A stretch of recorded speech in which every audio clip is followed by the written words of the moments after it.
चलिए अगली महत्वपूर्ण अपडेट आपको बता देते हैं। देहरादून से जुड़ी हुई भू तापीय ऊर्जा स्रोतों का अब अध्ययन होगा। जानकारी मिल रही है कि उत्तराखंड सरकार और आइसलैंड की कंपनी के बीच में एक एमओयू पर समझौता हुआ है, मेमोरेंडम ऑफ अंडरस्टैंडिंग, जिसके तहत अब भू तापीय ऊर्जा के स्रोतों का अध्ययन होगा। यानी कि जियो थर्मल एनर्जी के जो सोर्सेज हैं उनको लेकर स्टडी, रिसर्च एंड डेवलपमेंट इस पर काम होगा। तकरीबन 40 भू तापीय ऊर्जा स्रोतों को लेकर अध्ययन किया जाएगा। इलेक्ट्रिसिटी जनरेशन के क्षेत्र में राज्य को सेल्फ डिपेंडेंट बनाने के लिए प्रयास किए जा रहे हैं। विद्युत उत्पादन क्षेत्र में आत्मनिर्भर बनाने की कोशिश के तहत ये समझौता हुआ है उत्तराखंड सरकार और आइलैंड की कंपनी के बीच। और प्रदेश को ऊर्जा प्रदेश बनाने की दिशा में लगातार जो प्रयास किए जा रहे हैं में उसको लेकर जो है ये प्रयास किया गया है। आइसलैंड कंपनी के साथ समझौता हुआ है। तीनों मंत्रालय से इसको लेकर एनओसी भी मिल चुका है।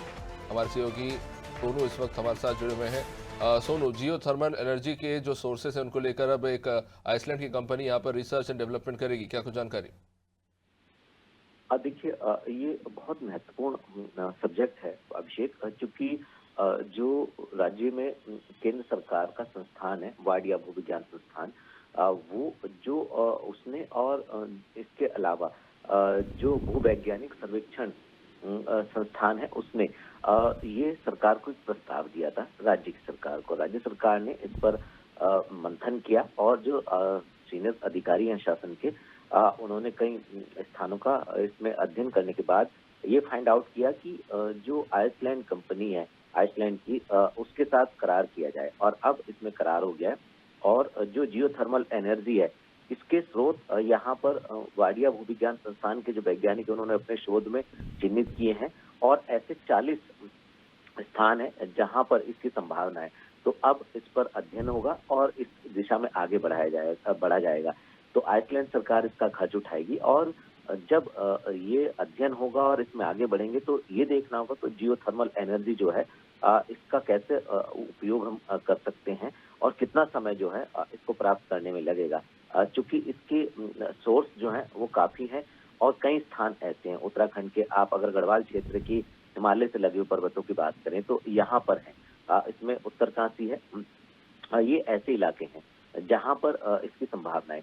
चूंकि अभी शुरुआत हो रही है, अभी सिर्फ करार हुआ है, आगे इसमें अध्ययन होगा और उस अध्ययन के तहत जो है ग्राउंड जीरो पर कार्य किया जाएगा। तो ऐसे में सरकार ये कोशिश कर रही है कि जैसे ऊर्जा प्रदेश का सरकार का एक संकल्प है, इसको साकार करने की दिशा में हम कह सकते हैं कि आगे बढ़ रही है।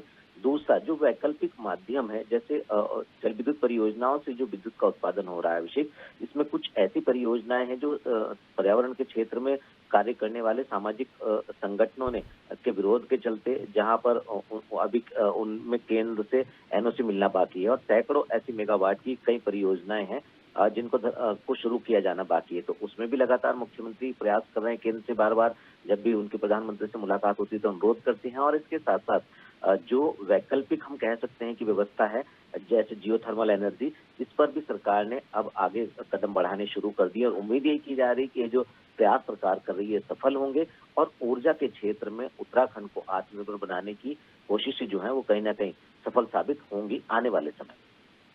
निश्चित रूप से सोनू बने रहिए आप हमारे साथ। विद्युत उत्पादन के क्षेत्र में एक और प्रयास आइसलैंड की कंपनी के साथ उत्तराखंड सरकार ने एक एमओयू साइन किए हैं, जिसके तहत अब जो जियो थर्मल एनर्जी के सोर्सेज हैं उसको लेकर रिसर्च एंड डेवलपमेंट किया जाएगा ताकि उत्तराखंड को पावर जनरेशन के मामले में सेल्फ डिपेंडेंट बनाया जा सके। ऐसे में आइसलैंड की कंपनी की तकनीक, टेक्नोलॉजी और एक्सपीरियंस का इस्तेमाल करके इस पूरी स्टडी को अंजाम दिया जाएगा। जैसा कि हम आपको बता रहे थे कि उत्तराखंड में तकरीबन 40 ऐसे जियो थर्मल एनर्जी के सोर्सेज हैं जिनको लेकर आइसलैंड की कंपनी के द्वारा स्टडी किया जाएगा।